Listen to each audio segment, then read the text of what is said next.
Hello. How's it going? So yeah, I was bullied into this again by cats and dogs on Twitter.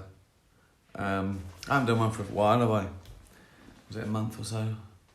I mean, I can't keep doing this forever, can I? I did it through the pandemic. I did every day for a while. But nothing's moved on, has it? I've still got like some iPhone 7 with a bit of sellotape over it because I dropped it. Whenever I go away, I put a brand new bit of sellotape on the crack. It's stylish. The Wi-Fi shit, you listening are complete fucking losers. So what does that make me? Do you know what I mean? And you tune in from all over the world. There's got to be better things to do than this shite. But anyway, welcome. Right, got loads of questions. I'm not going to get through them all, I'll be honest. Thanks, but Keena, how was New York for your tour? Great. It was amazing. It was hot, like 30-something degrees, and the humidity was like 95% every day. But I love that. When I'm not at work, I think I had about sort of 7 days there, which was, closest thing we got to a holiday, and 2 gigs. The first day, we go for a walk. We walk everywhere in New York. It's great, right? We sometimes even do sightseeing. Even got a place there. We've been going for years. Central Park every day. The equivalent of Hampstead Heath. Meet dogs. So did a lot of walking the first day. I'm in shorts and a t-shirt because it's hot, right, and sweaty. But no pants. I don't know. You shouldn't have to wear pants if you're wearing shorts in that weather. You shouldn't have to. That's the point of shorts. You want to sort of have as little on as possible. But with all the sweating and the walking, there was chafing, right? There was lots of chafing. Old bits rubbing against old bits. They didn't work well together. I don't know what it was like. It was like someone put in a few kilograms of offal in a tumble dryer. And by the end, right, walking home, I was trying to sort of keep everything apart. I was walking like I'd shat myself.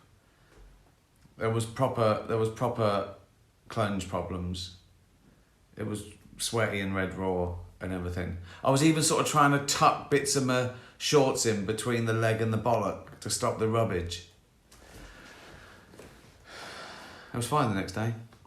I wore pants. And, and that's what it is. Pants did the trick. I'll be honest. A little bit of aloe vera. Sounds like a sitcom. And then pants know as good as gold for the week. So thanks for asking. So how was your tour? Well, let me tell you about my bollocks. Sue asked about whether all the amazing people that had played that venue before me across my mind. I played the iconic Radio City. I've never played it before. I usually play Madison Square Garden, and everyone said just play Radio City, and it was amazing. Biggest theatre in the world, apparently. Obviously, the bigger arenas, but for a theatre, it's the biggest in the world, and it was amazing. And yeah, it did cross my mind. And there's pictures of everyone who'd played it as well. So the crowd was great, smart, yeah, brilliant.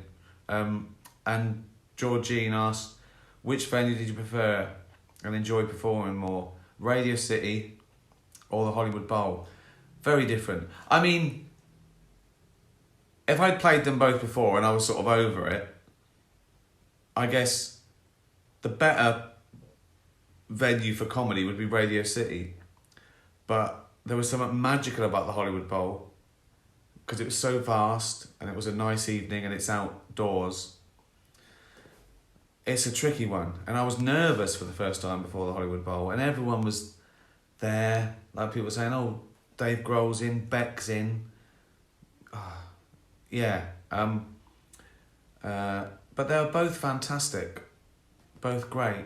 But I suppose as a comedic performance, a theatre's better. A theatre's better anyway. But I was blown away by how good the Hollywood Bowl is. For an outdoor, it was like my own little festival. I should do that, shouldn't I? Rickfest. Tony, can you still believe that you got a shout out from Cat Stevens at Glastonbury? Yeah, well, Cat Stevens been my favourite artist for years. I think I learned to play guitar because I like Cat Stevens so much, and I learned to play How Can I Tell You? Actually, behind the scenes, I was invited to go on stage with him for Tea for the Tillerman because I used that in extras, and I couldn't because I was in New York. Yeah, he gave me a shout out, which was amazing. There must have been some confused people there, like people who were like 5 when extras came out and don't even know about the connection. Suddenly, Casty was going, Ricky Gervais. I go, why has he mentioned that fat twat? But yeah, it was fantastic. What a lovely moment. So thank you. Jean, do you get homesick after 1 week on your tours? Yeah, well, if I go away for a while or abroad, Jane comes with me, but we still miss Pickle, obviously. And when I'm doing sort of England, I only go away for about 2 days at a time. My tours would be a lot more lucrative if I did it like other people. Because I'd go from one to the next as opposed to coming home every time and then flying off. But yeah, and I stay in the nicest hotels in the world, but 2 days is enough in a hotel because you do miss your home comforts. Because you've made your life as you like it. Do you know what I mean? Even, walk into the cupboard and getting snacks, and everything's vegan in the house, and away you've got to plan stuff. But yeah, it's great. It doesn't get any better. I make it as easy as it could be. My tours are as luxurious as they could be. But yeah, you still go, oh, I wish I was at home on the couch now. But I don't really moan. But there's got a lot to be, isn't it? Being at home on the couch with a cat, drinking wine, not having to do anything, not having to think about anything, not having to go on stage. That's the other thing about live. I do wear pants live. I think, I've got to put pants on and jeans. You know what I mean? That's like that's like dressing up for me. Pajamas and shorts. That's what I want to wear.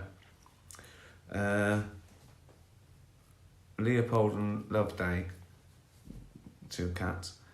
We want to know if our linear perception of time is false, and do you think cats perceive time in this way too? Well, I can answer that. I can answer one part of it better than the other. The first part, apparently time being linear, just going forward all the time into the future, is an illusion because it's us. It's our relationship. It's an illusion because that's our relationship type. So solid objects.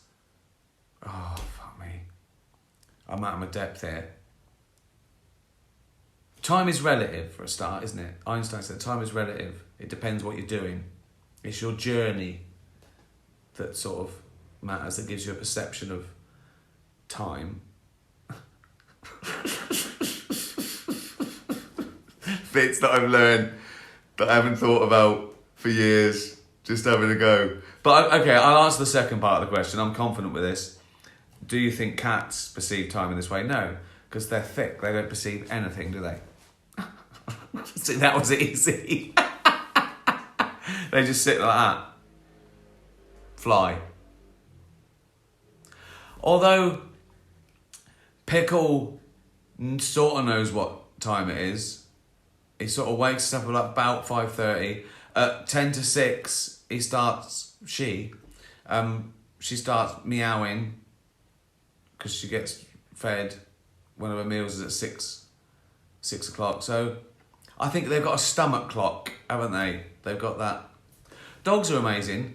Dogs can tell when their owner's going to come home by the scent of their owner, how it sort of goes down over time. So an owner leaves at 8 o'clock, and if it's regular, the dogs know sort of what time it is by how little they can smell the scent of their owner after it's left. So they go, right, when it gets to about that many molecules per whatever, oh, it must be about 4 o'clock.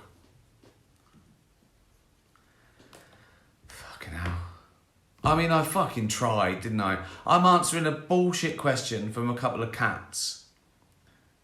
And I had a go, didn't I? I had a go. But I knew I was out of my depth immediately.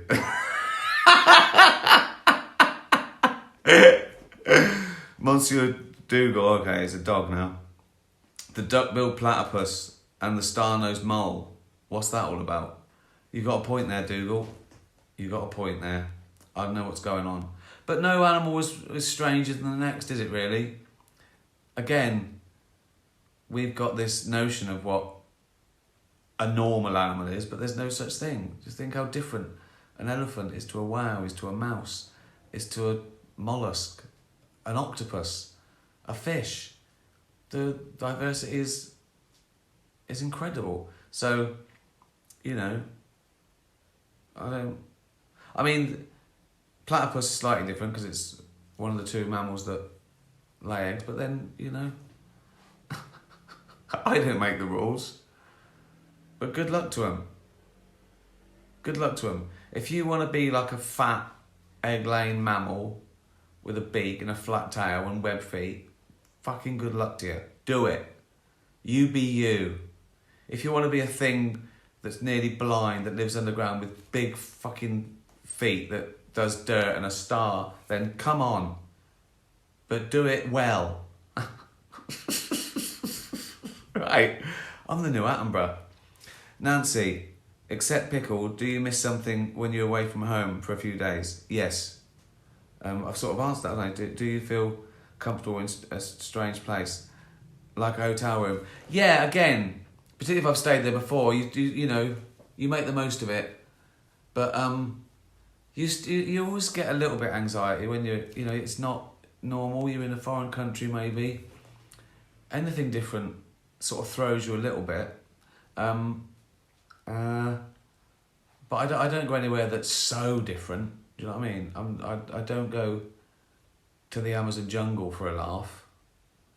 I'm staying in places that are, you know, like London, really, wherever I go.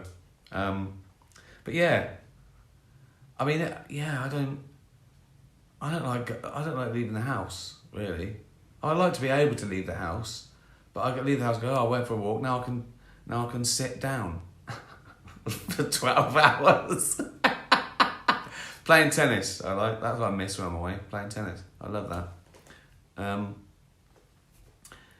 Jenna, would you rather live in an underground bunker, that's funny, isn't it?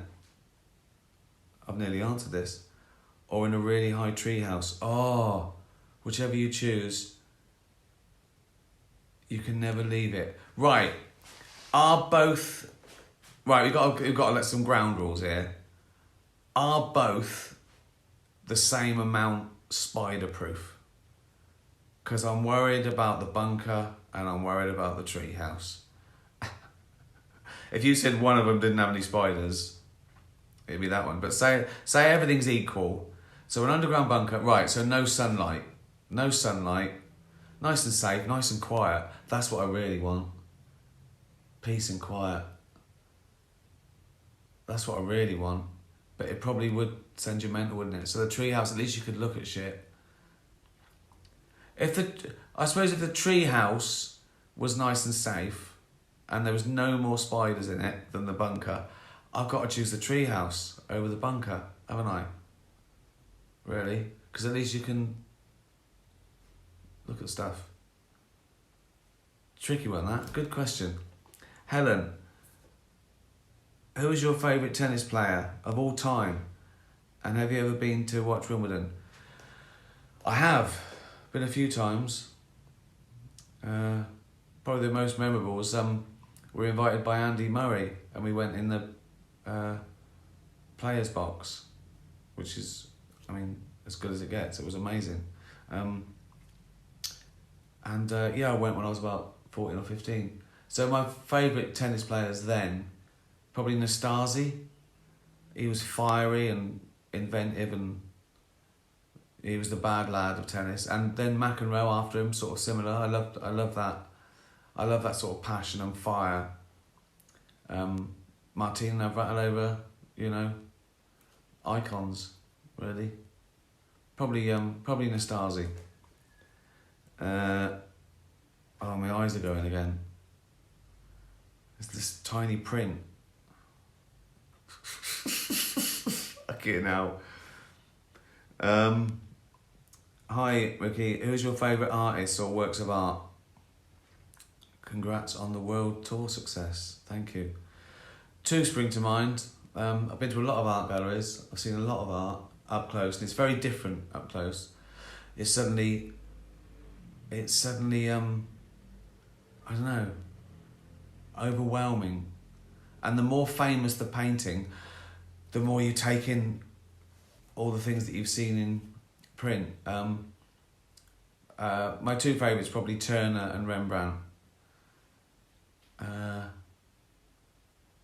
I like how dark sort of Rembrandt. Well, I mean literally like the background where it was like a thick black paint in him in shadows. Look, he did a lot of self-portraits. And Turner, there was something dramatic. That's what I like in art, drama. Drama. You can have, you know, competence, skill, beauty, light, all those things, but a bit of drama. Add that to the mix. Same in music. Same in any art form, really. A bit of drama is where it's at. A bit of conflict, a bit of angst. Steve, would you rather have tennis rackets for legs? That's a human, I think, as well. Or cheese grater hands? Well, I don't even eat cheese anymore, do I? I'm vegan. It's basically, do I value my hands over my legs? And I think the answer is yes. Because even though I couldn't walk around, and let's not forget, I look fucking stupid with, like, not even good false legs, but tennis rackets for legs.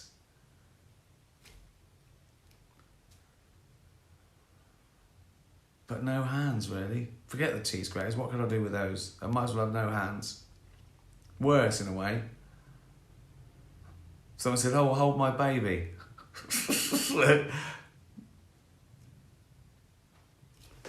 Cheese graters. What have you done? Well, it's not my fault. I've got cheese graters for hands. Whereas if I just had stumps, I could hold the baby like that, couldn't I? I think if I had cheese graters for hands, I don't think people would say, oh, do you want to hold my baby? They go, don't let him hold the baby, he's got cheese graters for hands. Do you know how delicate a baby is? Some of them are more delicate than some cheeses.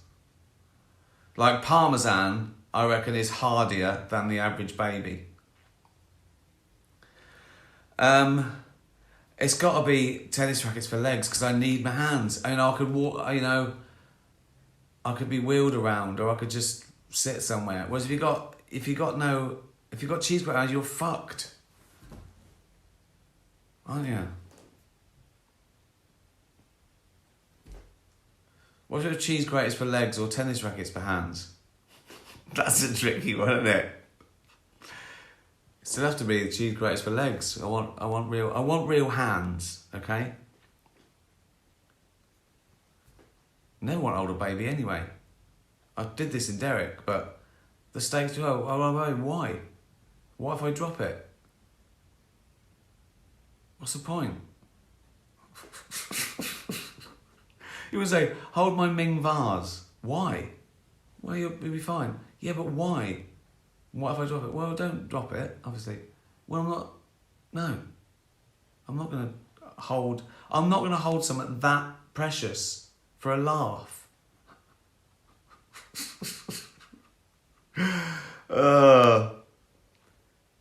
Pax. I remember Jane said something about how you have a figurine of an animal in your fridge. Yeah, that's true. And there is some sort of joke or story associated with it. Could you please tell us? Well, I think it was like 1985 or something.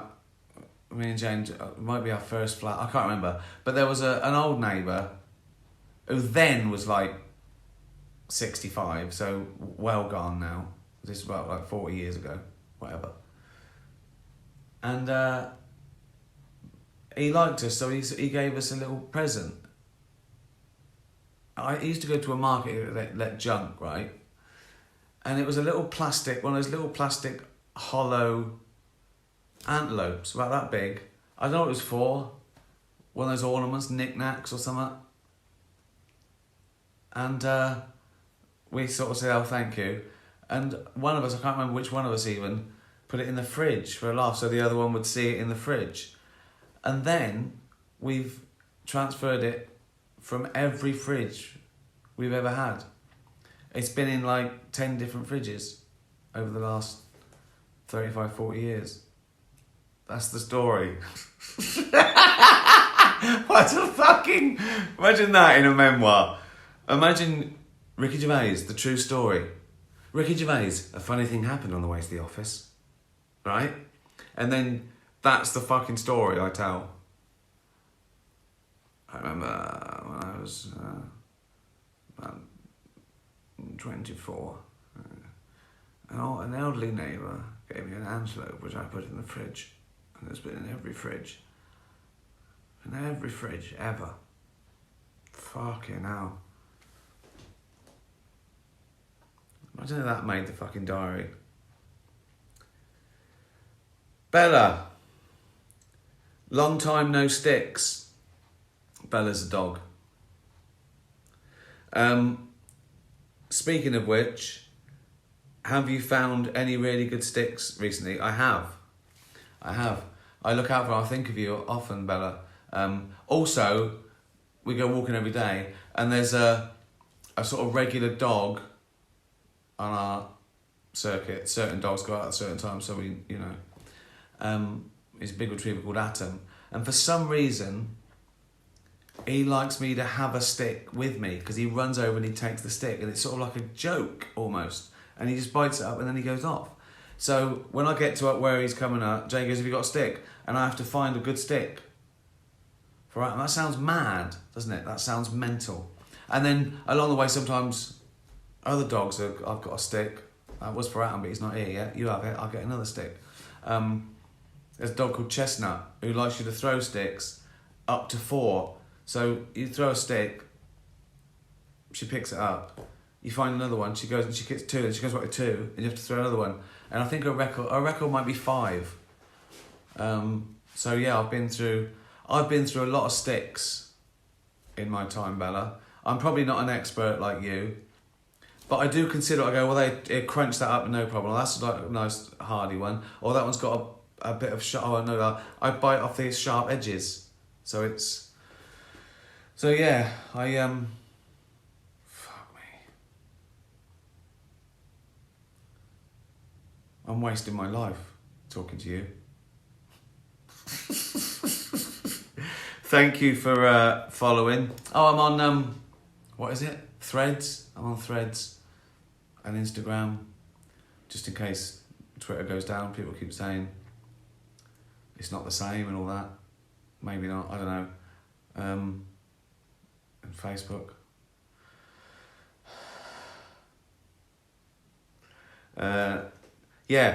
Tour's going great. And